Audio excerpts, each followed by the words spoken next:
You're listening to Prosperity Report, Love and Money Podcast, the relationship podcast that helps you feel more confident financially and romantically. We do this by giving you actionable ideas to help you stop comparing and start repairing your mindset, your money, your relationship, and your life.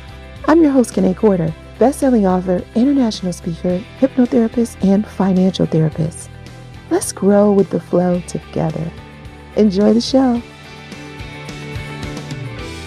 This episode is brought to you by my free Money Mentality course.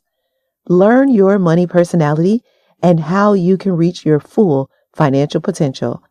Have you ever heard messages like, money doesn't grow on trees, we can't afford it, or money can't buy happiness? Neither can poverty, but there's no quote about that, right? Society has imprinted messages in your brain and they're affecting you and how you handle money. Maybe you're a spender, maybe you're a saver, or maybe you're a hero, saving all the people around you with your money. You can find out by taking the free Money Mentality course. This free course will help you determine how to stop the negative behavior you have with money, how to continue doing the positive things that are working for you, and how to start doing new things, new behavior that will help you reach your full potential. You'll gain clarity, connection, and a community of achievers just like you. Thousands of people have already taken this course. Join us so you can learn your money mentality. It will be the easiest, most informative course you have ever taken. It's free, so the only investment is an investment of your time, which I know how valuable your time is. So I've made the course impactful, full of value, so you can get back more than you put in. And there's a free gift at the end. So go, check it out, and start reaching your full potential today. Go to KanaeQuarter.com/money-course. It's a small investment to make a big impact on your life. Again, that's KanaeQuarter.com/money-course. Take the Money Mentality course, gain clarity, connection, and a community. Go to KanaeQuarter.com/money-course. I'll see you there.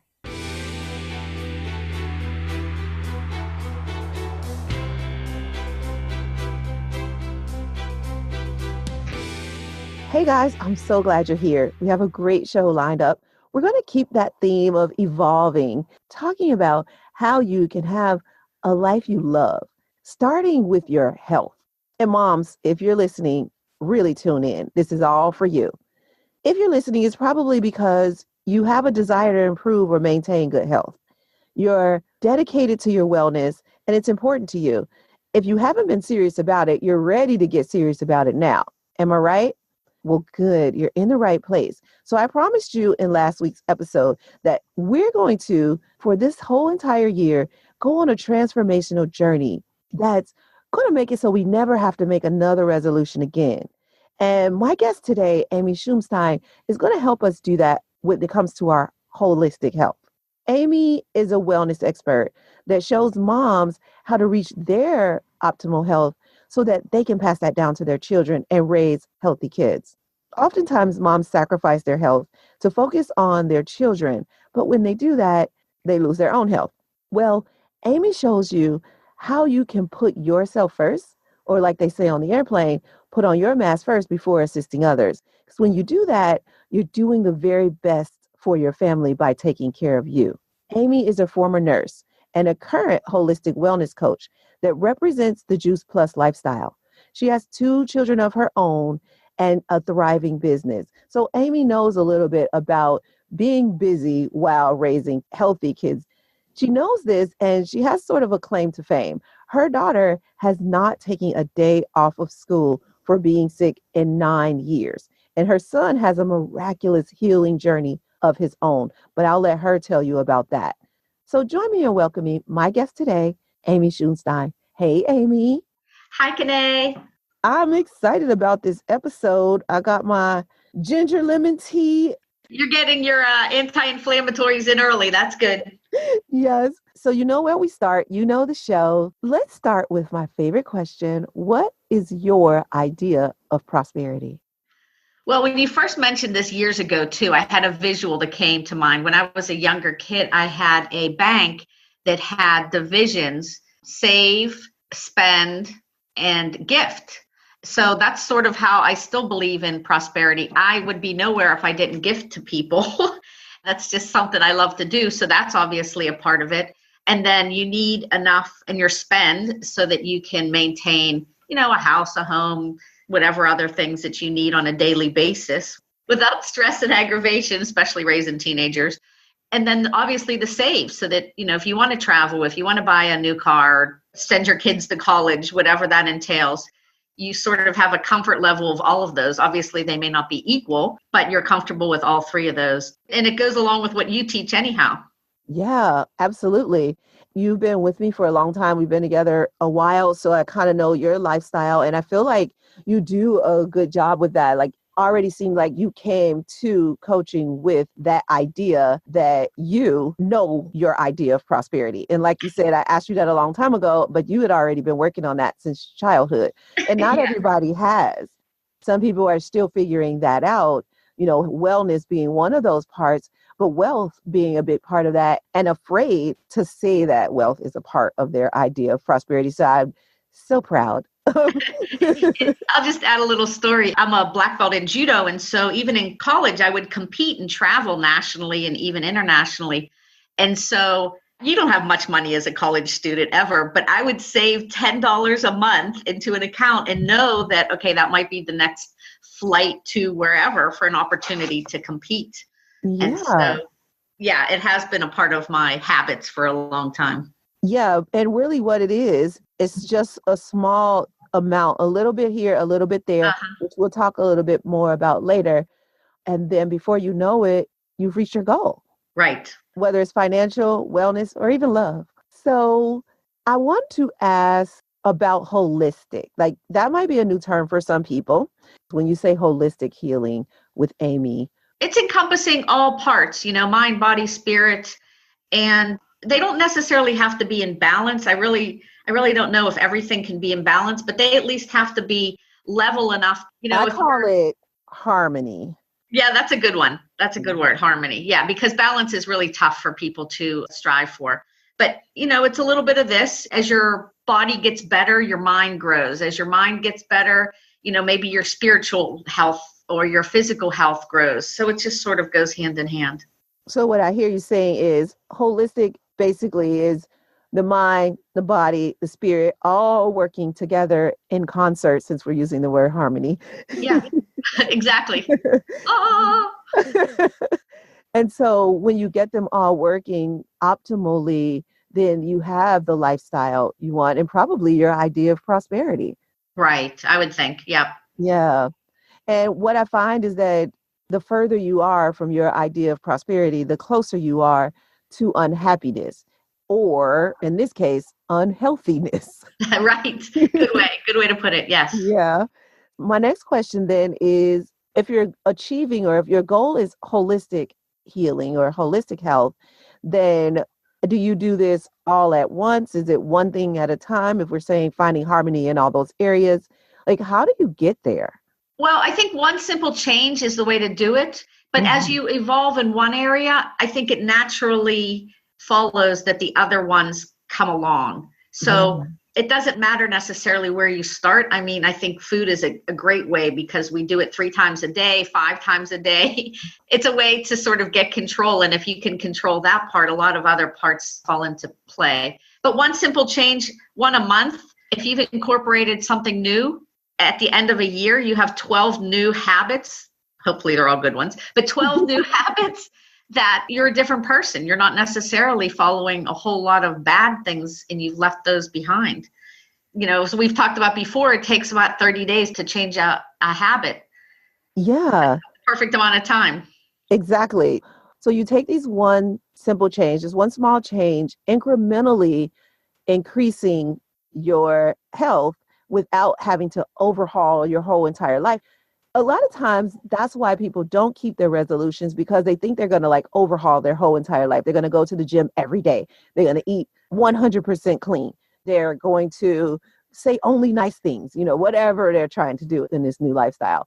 But that just doesn't work. So your brain needs time and repetition in order to make that shift. And if you do that, if you kind of like shock the brain into change, it's going to push back.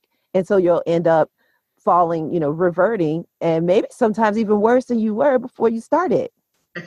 Right. And then, January 30th comes around and you haven't changed everything for the long haul and you think you're a failure and you give up for the rest of the year and start 2020. I'm going to start again in 2020. Yes, yeah, exactly. 1 month in, if you already given up. Given up, yeah. But and some changes are easier to incorporate, and you may find that it's easily done in 2 weeks. Well, then you have the opportunity to then incorporate something else earlier or a bonus. Yeah. And you have that win. So it can fuel you and like, yay, I did it. One more, then I can take that next thing and the next thing, rather than having that failure, which then makes you feel like, oh, forget it. You have that win. What I also like to add is it sounds like mindset comes first. Now, this is my coaching system. That's what I'm talking about. Right. So, I love the mindset first. So mindset really takes that first step. And that word that you laugh at me a lot when I use, because it's not a marketable word, but commitment. I know. Yeah. So commitment is what's happening here. They have the mindset, they have the commitment, or if we find a more marketable word, like a decision. They've made this decision to eat differently. And I like to use terms like differently rather than better or worse, because society has all of these programs that it's given us. And if we look at it as good or bad, eventually, we start getting self-righteous. And I don't know if you've ever, oh my gosh, if you've ever run into somebody who finally got their resolution right, and then they become the the police of food, and you're just previous smokers. Yeah, previous smokers are that way too. It's like, calm down. Like, don't become self-righteous with your change. Just become healthy. Right. And part of that healthy is to understand that the language around healthy is different. If you can shift your mindset, shift your language, and then, like you say, choose one like your food, because that's something you're going to do every day, several times a day. And you can't outwork bad diet. So I don't care how much you're in the gym. No, you can't. For some people, you might not even have to go to the gym that often if you can get your diet right. What would you say, Amy? You're so right about that. 80% is really what you eat. And some people would say it's even higher percentage than that, because we are moving every day. You are getting out of bed. You are walking. You're up and down steps, perhaps. And so that is enough to burn calories if you consume the right amounts. And then, getting sleep, you burn calories at night when you sleep too, because your body has to go through repair. And if you're fueled with the right good food, then all of that can be burned off overnight as well. So just by going through your activities of daily living, you can burn enough if your diet is good. So you're right. But working out feels so good sometimes, It does. It does. It builds endorphins and it gets your heart rate up. So maybe you burn more to get some of those calories off, because if you're doing that one small change, then you're probably still eating some things that aren't as beneficial for you. So you may need that extra boost to burn the rest of that stuff off. So last week, I promised the listeners that I would make each mini course and interview really simple to follow and learn from. And so I'd like to have this format, let's call it, of start, stop, and continue. Now, continue is sort of like, we're not assuming that the people listening are not already doing some things good. They're probably doing some things really well, and we want them to continue doing those things. But there may be some things that they need to stop doing, like eliminate, and then some things that they need to start doing. So why don't we talk a little bit about moms, and we're going to talk about it in a way that sounds like a real person, so that people, and maybe you have a story that you can share. But let's give our mom a name. What can we call our mom if we're talking about a real person? Call her Carrie. Okay. Hi, Carrie. And so Carrie has children and a busy life, and she's found that she's not really taking great care of herself. And this year, she says she wants to do better at that. So, what can Carrie stop doing, start doing, and maybe even continue doing so that she can have this holistic wellness that you talk about? Which one would you like to start with? Stop or start? Let's start with water and just consuming more. Mm. Even a 2% decrease, in your water consumption for the day can make you feel tired, lethargic, cranky. None of us have ever felt that way, right, moms? No. Right, Carrie? And we don't really give any credit to that being seen in kids either. Oh, they're tired. Oh, they're just cranky. You know what? They may be dehydrated also. Just drinking more water can really go a long way. And I know that there's formulas out there. Drink half your body weight in ounces. Some people, you got to figure it out. What if you're on a diet and you're losing weight or you're holding on to extra weight? Don't worry about that. I will tell you the easiest thing to do is actually look into the potty after you've gone and see what color it is. If there's any color to it, you're still not hydrated. Just drink more. That's it. Simple as that. And for moms that have younger kids, they're always like, well, how do I know that they drank enough? Well, same thing. The diaper, because most of them still have a white color to them. Some of the newer holistic ones are brownish shades, but if there's yellow in it, it's the same thing. If you don't see any color and it's just poofed up, well, then they're hydrated also. So it's an easy check. Wow. Thanks. That's a great one. Yeah. Yeah, that's how I know too. But it takes a significant amount of water. You just got to be hydrating all day long in order for that to work. And so what my mom and I do, she's sort of my accountability partner, is we just keep filling our bottle. We have it with us everywhere we go, in the car, to the office, on our desk. And so if we do a Skype call or, FaceTime or whatever, we're usually right there drinking our water. And right now, you and I, we're drinking. Right. There's so many apps and little things to help you be on track with that now. A lot of people wear a Fitbit. Well, there's one of the aspects of the Fitbit is you can write down how many times you've consumed I think it's 8 ounces is sort of the preset. There's bottles that I've seen where you twist it, you've consumed 1. When you finish that one, you twist it, it goes to 2. You've consumed 2 of those bottles. So there's device. That's pretty cool. Yeah, you can get it at Target, I think, and everyone knows what Target. So there's devices out there. Utilize them. Okay, yes. I'll find that, or I'll have Amy help me find that bottle and put a link to that in the show notes because that's pretty cool. And I also start with water first thing in the morning. When I say first thing, I mean as soon as I wake up. And a lot of times it helps me to wake up faster because I'm hydrating. I'm not as tired. A lot of times I think, oh, I need more sleep. No, I just need water. Yeah. And one of the newest things that people are talking more about is the temperature of the water.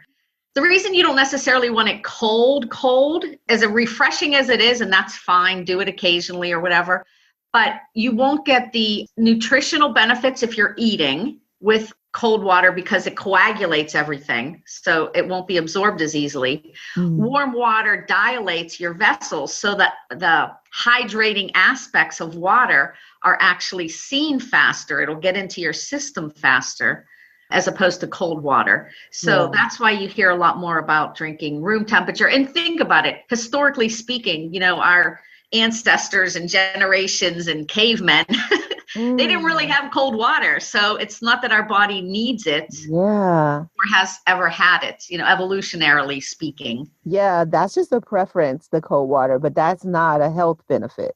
Correct. Nice. Now, like I said, it's not the worst detrimental thing unless you're eating, like a really fat, heavy laden dinner or something. Then I would really try to avoid it because you're really just coagulating that inside your gut. Yeah, actually, I do. A long time ago, I learned to drink hot water. Sometimes I just throw a little lemon in there to give it some flavor at dinner to help. Basically, it's a fat burner.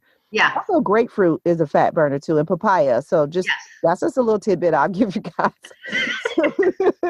But the hot water after like a heavy, like you said, fatty meal helps to burn that fat. Just burn that meal off so I don't feel as guilty. I drink the hot water. Right.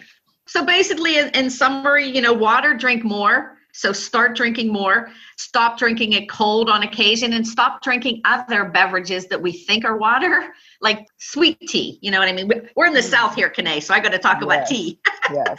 No, I'm not talking hot tea, but I'm talking sweet tea. So yes, it's made with water. So is Coca-Cola and carbonated beverages. They have a water component, but we both know that that's not the water that I'm referring to. So start drinking more, stop drinking that. And if you are drinking it or utilizing those things to assist you in knowing how much you're drinking, keep going. Yeah, that's such a great tip. So, Carrie, we'll have you start drinking more water and stop drinking those carbonated drinks or the sugary drinks. What about caffeine? Well, caffeine in small amounts is actually a brain energizer. So it really isn't the worst, but in moderation. My mom used to drink 9 cups of coffee a day. I don't know, but she had 5 kids. So I don't know. Maybe that went hand in hand with that. She needed to stay energized. But yeah, No, I mean, no. that's overkill. So you don't need Yeah, 9 cups. But a little piece of dark chocolate has caffeine in it, and it does have energizing effects on the brain. It does pop it a little bit. yeah, it does. Trust me, I know that one about the dark chocolate. Yeah, you just don't want to stay on that road. Right. No, you don't want to eat the whole bar. Like you said, No. a little piece, give you that little boost. Yeah. Yeah. So what I hear you saying is coffee is not quote unquote bad in moderation. And here's the thing. What are you putting in the coffee? Exactly. Good point. Yeah. Because in and of itself, it might have started out okay. And this is what happens with a lot of things. Like a salad might start out okay, and then you put candied walnuts on top of it and Cranberries are laden with sugar. Yeah. yeah. And And then a bunch of ranch dressing. dressing or whatever. And Mhm. cheese. Oh, yeah. Don't forget the cheese. Yeah. So something might start out okay. And then all the stuff we add to it takes Right. it down a notch. It loses any benefit it might have had. So, whatever amount of boost you might have gotten from the small shot of caffeine might have been taken away by the dairy that you put in there that's going to bring you down, or the sugar that's going to give you that drop in an hour or less. So watch what you're putting in that coffee if you are going to go ahead and drink coffee. And let me add one more thing. A lot of people feel that, 2, 3 o'clock afternoon crash. Hmm. Instead of turning to caffeine first, try water. You will find a difference when you start doing it regularly. Like it will really boost you. And it goes back to that you're dehydrated and don't really know it. Yeah, that's a great point. I'll also add that you may also shift the amount of carbs that you have at lunchtime. If you're not going to do something active, then a bunch of carbs is going to probably weigh you down in an hour or two. So that's another stop. And it is not saying eliminate carbs. I'm not a big carb person, but what are your thoughts on carbs? Carbs And are really best consumed with your breakfast. Now, I know some yep, people will say that too, but you're going to burn them during the day. Our body, that's how it burns fuel. It turns carbohydrates into glucose, and that's how we get energy. That's just science. So yeah. we can eliminate them completely. We need them. But if you take them in the morning and then you move, you're probably going to burn them the majority off during the day. That's why it's better earlier in the day than late. If you're not a person that works out at night or has a nighttime activity, So daytime what? is better. Or pick a healthier carbohydrate too. Yep, that was just about to say that. Yeah, Hmm. sweet So potatoes or okay. brown rice, chickpeas, oatmeal, quinoa, sorghum. Yeah. Yeah, thanks for listing those because a lot of times that's really what is in the way. If just not knowing what carb to choose. If I choose French fries, what's going to happen then? If you're saying a sweet potato is the Uh-huh. carb of choice, then you may not have that same drop off that you might have had with the French fries. Hmm. And once again, a regular white potato isn't the worst thing either. It's again what you put on it. Now, if we're putting tons of butter and sweet sour cream on it, yeah, it's filled with a whole combination of things that may not be the best for us. The skin on it slows down the absorption of the fast carbohydrate burning. So you sort of get a balance out of it.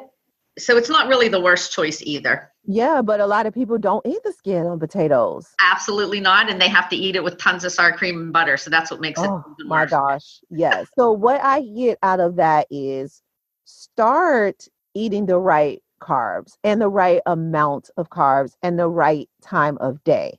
Yeah. Stop eating those, what do we call those? Not the complex carbs. The complex carbs are good. Simple sugar carbs. So really the time of day, the amount and the type is what you want to focus on. Yeah. Okay, great. And the carb will slow down its absorption when you add a healthy fat. Put some avocado on that baked potato. It's really yummy, first of all, but it's also a healthy fat. And then add the fiber, put some, I can't think of something, some sort of a seed on it even, and that'll slow down the Yeah. absorption too. So those two things in combination with more of the simple carbs, they make it better. They elevate them. Carrie, are you out there listening? Yes, I'm sure she is. I'm sure she's like, oh, that's me. That's me. So, Carrie, we're glad we can be here for you. So, just make a few small changes, Incrementally. incrementally make changes, and you will then have that holistic health that you're looking for. So, we just talked about water, we talked about carbs, talked a little bit about caffeine. Is there any other tips or what else would you give Carrie on that stop start part of this lesson? Let's talk veggies and fruit. Mm, yeah. We really have to eat more. We just need to increase our consumption. The American Cancer Society, the American Diabetes Association say 7 to 13 raw servings every day, and nobody gets them. Nobody. Yeah. And so that's one of the reasons I became interested in Juice Plus, because they take all of this fresh produce, juice it, dehydrate it, and put it into a capsule for adults, or gummies for kids, or adults that don't like to take capsules. And my daughter, as you alluded to at the beginning of the intro, we've been doing this 9 years, and she and my son both would pass back and forth ear infections, strep, all kinds of stuff. And somebody wanted to introduce me to this. And as a nurse, I was like, I got this. Well, I saw the studies and they were irrefutable. And so we started it. And now she hasn't been to a sick visit or on an antibiotic in 9 years, which that was not the case beforehand. Right. I can assure you. So more fruits and vegetables, increase your immune system, protect your DNA, anti-inflammatory. Sugar decreases your immune system. Sugar decreases your immune system for up to 6 hours, just a tablespoonful.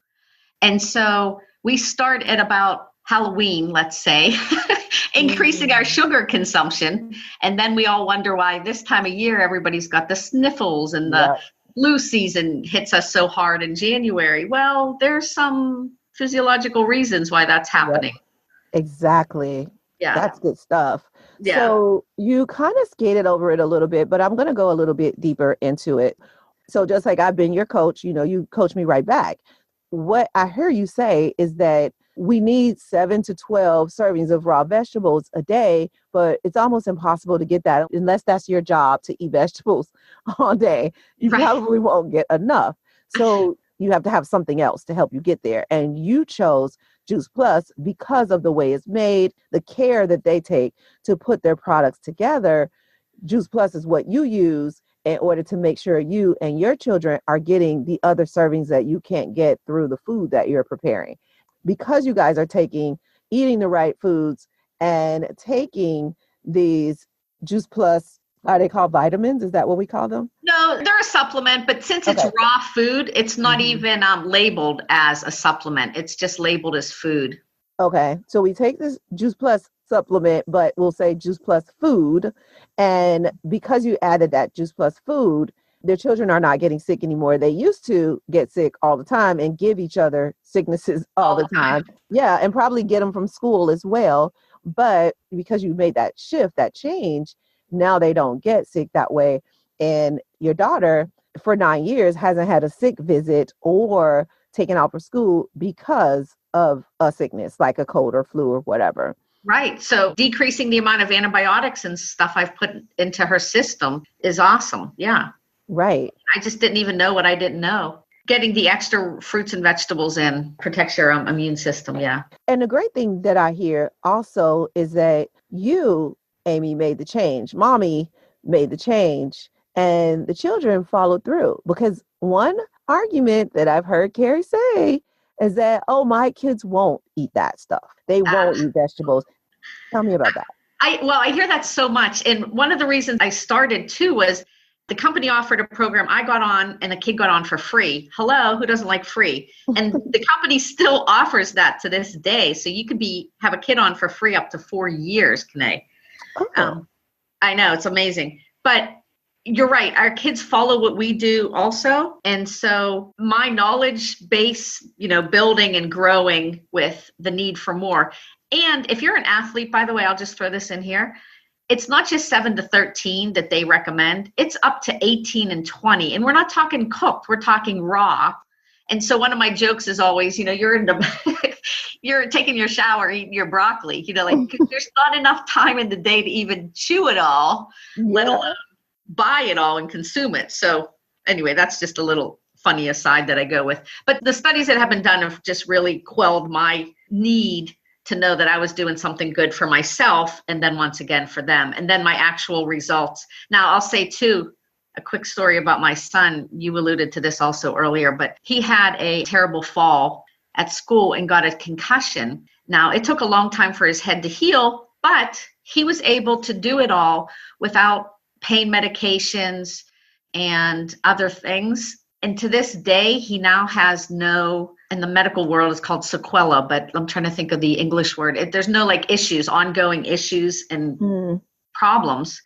It took a year for the head to heal, 14 months. And then a year after that, he broke his neck. So he sounds as if he's really klutzy, but he's really not. Anyway, the doctor that examined him was shocked that there was no inflammation around his 3 broken bones in his neck. And I mean, I can only think too that after all these years of anti-inflammatory products going into him, that was at least part of why there was no big inflammation in that area, and why his outcome from that as well was spectacular. Right. Because it sounds like if you have been eating these inflammatory foods, it's dropping your immune system down even lower. Yeah. And if you're not starting with a healthy immune system, because things are going to happen. I talked about the catastrophic event. The brain learns slow and the brain learns fast. And a catastrophic event like what your son had is an example of the brain learning fast. When you have a immediate, gotta get on top of my health kind of thing. But because you had already been doing that time and repetition was already in place. So his healing happened faster. He just wasn't as quote unquote broken because his bones were broken, but the rest of him was so healthy the bones in his neck were able to heal. Yeah. And one of the phrases I kind of use is it was a more thorough and complete healing, as opposed to sort of leaving something undone because the nutrition wasn't there to do it. He had that nutritional base. Yes, absolutely. So I think we've given a lot of really good start and stop stuff. I'm going to add one more piece here. Okay. And that is carry veggie fries that come in a bag are not real vegetables. And Dora the Explorer fruit chews are not real fruit. Yes. Yeah, if you get your kid to really try, and I know some parents will say, oh, well, we tried it, he didn't like it. Kids typically need 10, even up to 20 tries of something. I mean, think about your own evolution. I used to hate tomatoes. I love tomatoes now. Yeah. You go through that, they're not really appealing, or the time of year that you have it. Things taste different at different times. Yeah.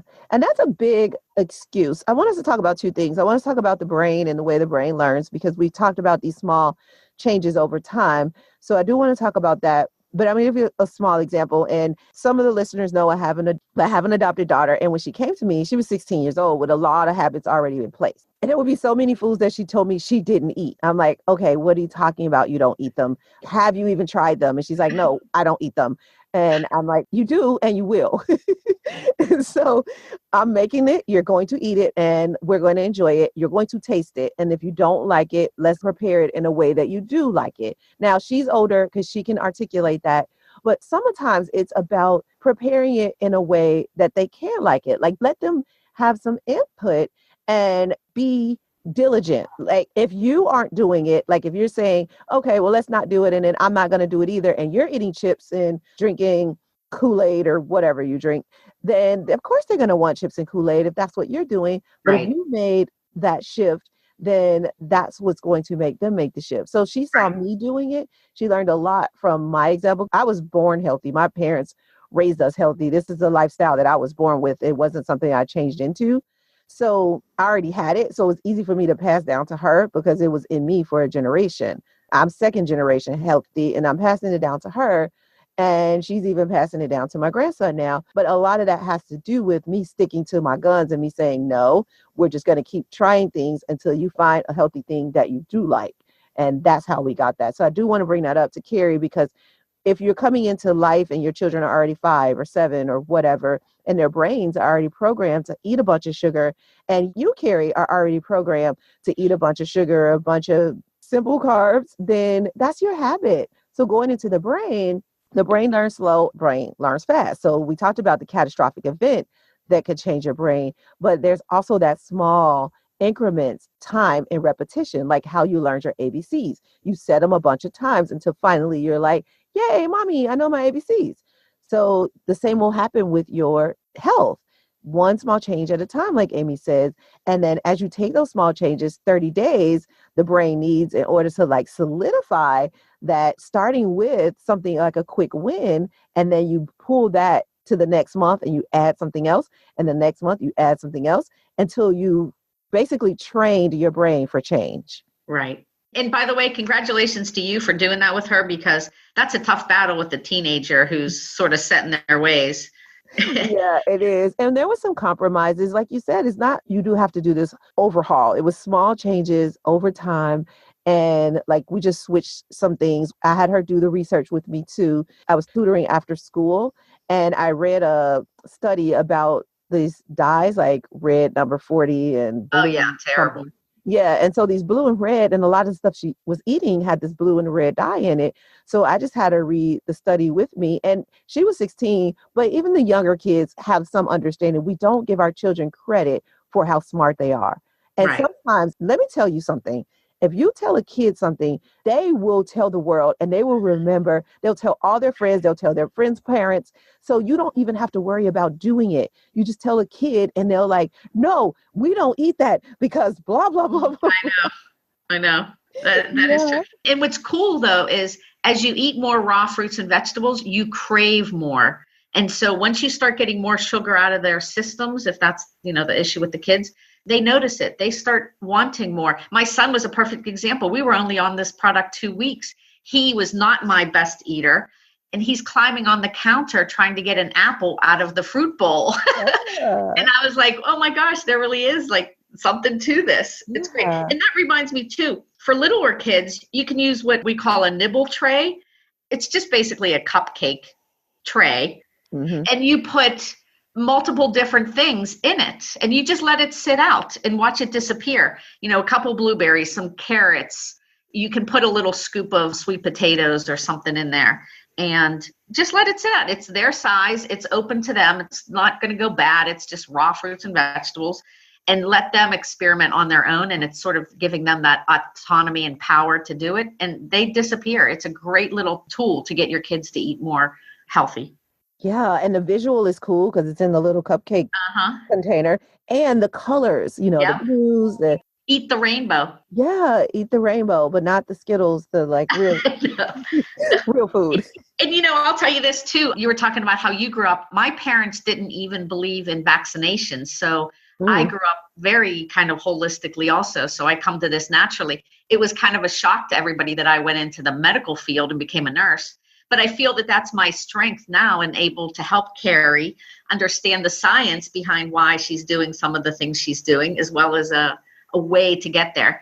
Yeah, that's a good point, because sometimes having that medical knowledge is what helps you articulate or really help Carrie and me, and all of us understand what's happening and then what's not happening, more importantly. Because I think a lot of times we hear a lot about what's bad, but we don't hear enough about what we need, right? We know that sugar is quote unquote bad, but we don't know why. And so if somebody like you, who's a former nurse, can break it down and say, oh, this is why, then it's like, oh, okay, got it. Yeah. Nothing good about decreasing your immune system and feeding cancer cells with sugar. There's nothing good about it. No, it's not at all. So I think we got some really good tidbits, and you may have to listen to this more than once to get them all.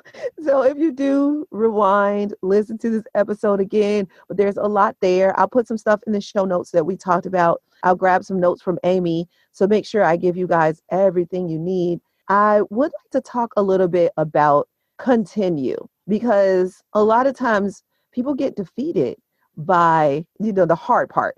And my message is not to do hard work, but to do heart work. And so my tidbit in this is to continue what is really working. Ask yourself what's going well and really be honest with that answer. But also figure out what is enjoyable. And if you do like something like coffee, we talked about, if you do enjoy coffee, then find a way to do that in moderation. You can continue doing that, but do it in a way that doesn't take away from your health, that you still are able to have that health. And even coffee, they have new ones now, bio coffee that's made with wheat germ or wheatgrass, I think, and mushroom coffees that have great vitamin D's in them. Yeah. Yeah, there are a couple of really good ones. I know I'll put something in the show notes. I think the one I hear about the most, Four Sigmatic, another podcast that I listen to, talks about it. So I'll put that in the show notes too, because I hear that's really good. I don't use it myself, but I do hear that it's really good. Any other continues? Actually, I do want to make one more suggestion as a continue. If you are somebody that you do eat pretty well, but you just have time constraints, don't let that be your limiting factor, limiting step to then drive through the fast food place or make bad choices. There's so many companies now that utilize meal prep. You can do just proteins. You can do pickup at the grocery store because you've ordered your groceries ahead of time and save time with that. And don't forget too, protein takes the longest to cook. So have a all veggie meal one night. It goes faster, it cooks faster, it's easier to prepare. So I just want to throw those in too. Yeah, that's a great one. And adding meal prep is a good one. I'm glad you mentioned that. So you're already cooking, right? So continue to cook. Just try and do several meals at once. Or if you are going to drive by something, drive by the grocery store and pick up your order. Yep, that's a good way to put it, Kanae. I like that. My mom didn't drive, when we were kids. So I always say, I didn't even know what a drive-through was until I was 16. So really, like, my habits come naturally too. Oh, wow. That's so cool. So, Carrie, we hope that we've given you enough for you to start doing some new things, to stop doing some of the things that aren't serving you, and continue doing what's really working for you. And if you have any questions, Amy has a bit of a gift for you guys. So Amy's going to offer a 20-minute consultation for those who just need maybe a personal touch. Maybe the podcast wasn't enough for you and you want to dive a little deeper because maybe we didn't touch on your specific situation. No worries. You can contact Amy by going to KeneCorder.com/Amy. That's KeneCorder.com/Amy. And when you do that, you'll get an assessment and it'll ask you a few questions that'll really help you understand yourself. Because the best way to improve your health is to first know where you're starting. It's free. No worries. It's free. So this assessment is going to help you understand a little bit more about yourself first, Carrie. So then you can help your children. And then you'll get an email that'll tell you how to schedule your consultation with Amy. And then Amy can take it from there and tell you all the rest. And this will help with parents that may have, allergies or issues or health concern themselves, as well as the kids, because like I said, with that nursing background, I can sort of put it all together for them. Yeah, absolutely. So go ahead and take advantage of that.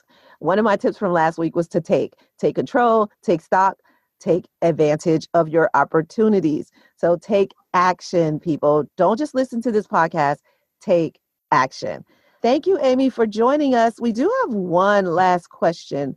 I always ask about advice. So what is the best health advice you've ever received, or the advice you wish somebody would have told you? I would say, Kanae, the best advice is enjoy your food. Chew it. Make it a journey. Make it an experience. There's so many opportunities to go fast, and eat it at the kitchen sink and nibble on it. But if you just sit down and enjoy it and make it a journey and an experience, you're going to like it more. And people tend to eat less just by that alone. That's my advice to whoever.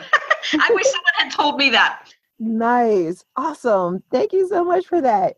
So, guys, that's our show for today. Thank you so much for joining. Stay for our 5-minute activation at the end. But before we go, let's find out how you can get in touch with Amy. So, Amy, they're going to go to KeneCorder.com/Amy to get a consultation with you.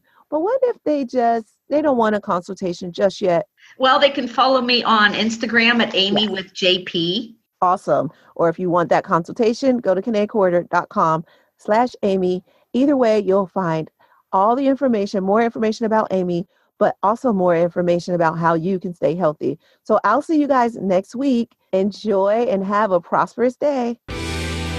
It's time for 5-minute activation, a quick financial therapy session to get you activated and on your way to increasing the love and money in your marriage. So can I get 5 minutes of your time? Just 5 minutes for a financial therapy activation. Grow with the flow. You've probably heard me say that before. Grow with the flow. Maybe you've already applied meaning to it or translated it to your life. Maybe you haven't. I'd like to do that today with intention. Growth is powerful, but often looked at as painful. Humans often resist growth, not realizing that not only is it essential to survival, remember the saying, that which does not kill me only makes me stronger, but growth also enhances life. Have you heard the story about the lobster, where the lobster has to go under a rock and shed its shell because it's growing? And as it grows, the shell becomes painful. And so it knows that when it becomes painful, it's time to grow. And it doesn't resist that growth. It allows it. Now the lobster becomes vulnerable without a shell. During that time, it doesn't have a shell and it is vulnerable, but it knows that it just means that it's growing and it's going to have a bigger shell. And this happens with crabs and all kinds of other animals. But humans, we resist growth sometimes. Imagine an area of your life that you've grown in. Recall it. Recall what life was like before your growth. Think about it right now. Before your growth, was it frustrating, hurtful? And what did it feel like after your growth? After your growth, did you find peace or see things differently? That's usually what happens after growth. We release the burden to feel lighter and more peaceful. Yet, despite this peace that's coming, we resist growth. Why is that? Growth can happen slowly or it can happen quickly. If you've ever planted anything, you may remember that it didn't happen overnight, at least not usually. I once started an herb garden, and I noticed that each herb grew differently in its own time and in its own way. I couldn't see it, but I sensed the seeds were opening up in the soil and the roots were growing, even though it was happening underneath the soil. I couldn't see it, but growth was still happening. It may be painful for the seed to crack open and become an herb, but the herb knows it has a destiny. The herb welcomes that destiny, and it knows that it has to grow in order to reach it, so that it may show up in the world the way it truly desires. This is an example of slow growth. You have to give yourself time and credit for the growth that's happening underneath your soil. Progress is important. When I was growing my herb garden, some of the herbs took 30 days to bloom. But if I gave up on, let's say, day 22, then I would have missed out on the beauty the herb would have displayed in just a few short days. Give yourself time to bloom. Let growth happen. Embrace and recognize it. Reflect on your past growth today. Smile as you recall the way you used to show up and think about the way you show up now. One small change added over time, repetition equals personal growth. Allow growth to happen. Try not to resist. Growth is normal, and it's for your best and highest good. Don't spend time trying to find examples of when growth wasn't for your best and highest good or didn't show up in your favor. Trust me, there are none. It's for your best and highest good. And if it didn't bring peace, maybe you didn't grow. Or maybe you did, and it happened underneath the soil. You didn't recognize it. No more resistance. Remember, you get the lesson until you get the lesson. So grow with the flow. Find your peace. And that's our 5-minute activation for today. I'll see you next time. Hey guys, thanks for listening. If you want more love and money conversations, subscribe to this podcast. Also, tell your friends about us. I'll see you next episode. But in the meantime, head on over to KeneQuarter.com for more tips, tools, and resources. And go ahead and leave us a comment if you like. We'd love to hear from you. This show is not to replace professional counsel. The best advice comes from a professional you know. The topics discussed in this podcast are general in nature and are for entertainment and informational purposes only. We encourage you to meet with a professional to discuss your specific situation, whether financial or therapeutic. That's all for now. I'll see you sooner. Remember, no matter what anybody ever tells you, you can have wealth in all of its forms. Believe it, and you will soon see it.